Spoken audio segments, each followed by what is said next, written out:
കോഴിക്കോട് ഉള്ളിയേരിയിൽ സ്വകാര്യ ക്ലിനിക് ജീവനക്കാരിക്ക് നേരെ ലൈംഗികാതിക്രമം നടത്തിയാൽ പിടിയിൽ. പരപ്പനങ്ങാടി സ്വദേശി മുഹമ്മദ് ജാസിമിനെയാണ് അത്തോളി പോലീസ് പിടികൂടിയത്.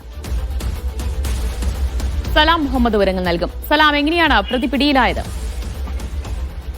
ഇന്നലെ രാവിലെയാണ് ഈ സംഭവം ഉണ്ടാകുന്നത്. ഉള്ളേരി പേരാമ്പ്ര റോഡിൽ പ്രവർത്തിക്കുന്ന സ്വകാര്യ ക്ലിനിക്കിലെ ജീവനക്കാരിയെ ഈ ക്ലിനിക്കിൽ എത്തിയ ശേഷം മുഹമ്മദ് ജാസിം എന്ന് പറയുന്ന പരപ്പനങ്ങാടി സ്വദേശി, ഇയാളാണ് പ്രതി. ഇയാൾ ഈ ക്ലിനിക്കിൽ എത്തുകയും പിന്നീട് ഇവർക്കെതിരെ ലൈംഗിക ഉപദ്രവം ഏൽപ്പിക്കുകയുമായിരുന്നു. ഇതിന്റെ CCTV ദൃശ്യങ്ങളടക്കം പുറത്തു വന്നിരുന്നു. അതിന് പിന്നാലെ പോലീസ് കേസെടുത്ത് അന്വേഷണം ആരംഭിക്കുകയായിരുന്നു. ഈ പ്രതി ഈ പീഡന ശ്രമത്തിന് ശേഷം ഉള്ളേരി ടൗണിൽ ഇയാളുടെ വസ്ത്രങ്ങൾ ഉപേക്ഷിച്ച ശേഷമാണ് കടന്നുകളഞ്ഞത്. ഈ വസ്ത്രത്തിൽ നിന്ന് ലഭിച്ച ഒരു ഫോൺ നമ്പർ കേന്ദ്രീകരിച്ച് പോലീസ് നടത്തിയ അന്വേഷണത്തിലാണ് ഇയാളെ കോഴിക്കോട് ടൗണിൽ നിന്നും പിടികൂടിയിട്ടുള്ളത്.